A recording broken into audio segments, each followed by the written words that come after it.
For 6 seasons in Carolina. Rivera, though, is 1-0 against McDermott as head coaches. How would this one fare with Taylor Heineke at quarterback? Little pitch to Antonio Gibson. He's going. Washington would not go away early in this one. It was 21-0. Looked like it was going to be a blowout. It suddenly became a game. Gibson, a heck of a play here. That might be on the long show later this week as well. Diggs is talking to... Well, that's not Diggs. That's not actual Diggs, Peter. Yeah, I thought it was Diggs. No.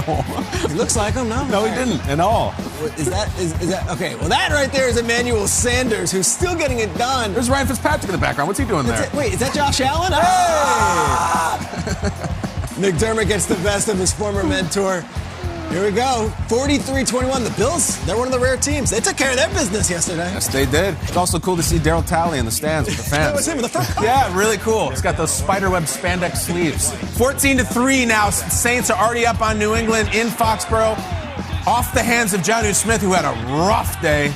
Mac Jones threw his first career interception in the second quarter. Now this one, a pick 6 for Malcolm Jenkins. Belichick. Watch this shot. Jameis comes over to find Mac Jones, who's just sitting there despondent. Now keep watching this. Now Belichick's in command. Mac Jones looks like he's really upset. And then they kind of shake hands, and he walks off. And imagine the week the two of them are going to have now with you-know-who coming back to Foxborough. What do you got, Golden? We got Falcons-Giants, fourth quarter. Young Wei. Youngway Koo! For the win. Ew. And it's all right. We cool, because we got this dub. Falcons beat the Giants, 17-14. Speaking of head scratchers, looking at this guy, number 8 for the Giants. I don't know what's going on with that team, but they have got trouble because they've got New Orleans down in New Orleans for week 4. Time now for our head scratching moments of the day. What player moment on Sunday made you sort of, ooh, what's going on?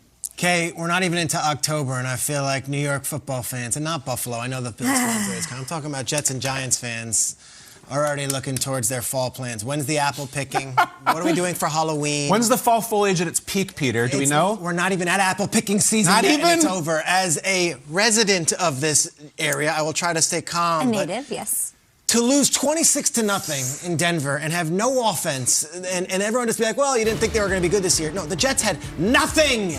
Nothing. The Jets had nothing going on. And I know it's a long rebuild, but I've got a feel for Jets fans that, like, hey, at least Jacksonville, like, puts up points. At least some of these other teams have young quarterbacks that they let it fly. What'd the Jets have? This was disastrous, and it's tough for you as a Jet fan this morning to come and say, well, you knew it was going to be a long season. You know it was going to be this. And then the Giants, on Eli Manning Day, for you to pack up the family and make the trip, and whether you're from Jersey or Long Island or Connecticut, you're sitting in that traffic, you get there, and then to lose to an 0-2 listless Falcons team. Falcons had very little going on in this game, and to just find ways to not win.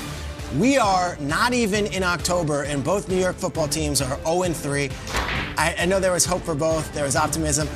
I look at this. Where is that ray of light?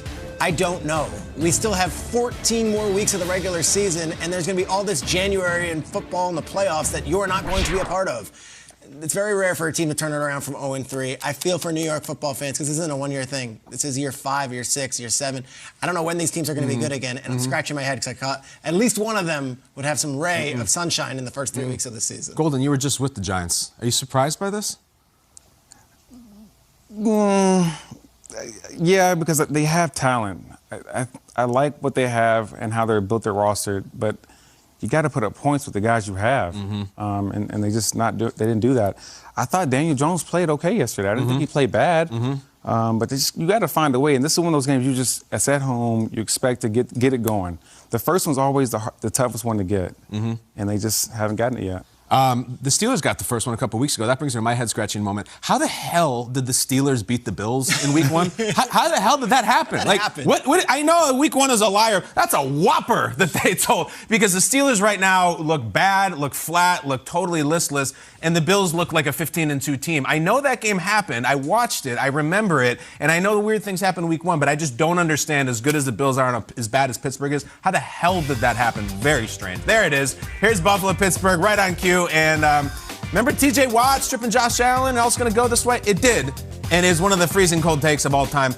But Golden, what do you think about the clock that happened at the end of that Baltimore-Detroit game? Tell us about that. You know, my head scratch is going to be a little different angle. I'm kind of wondering, what would have happened if they call that delay a game? Yeah.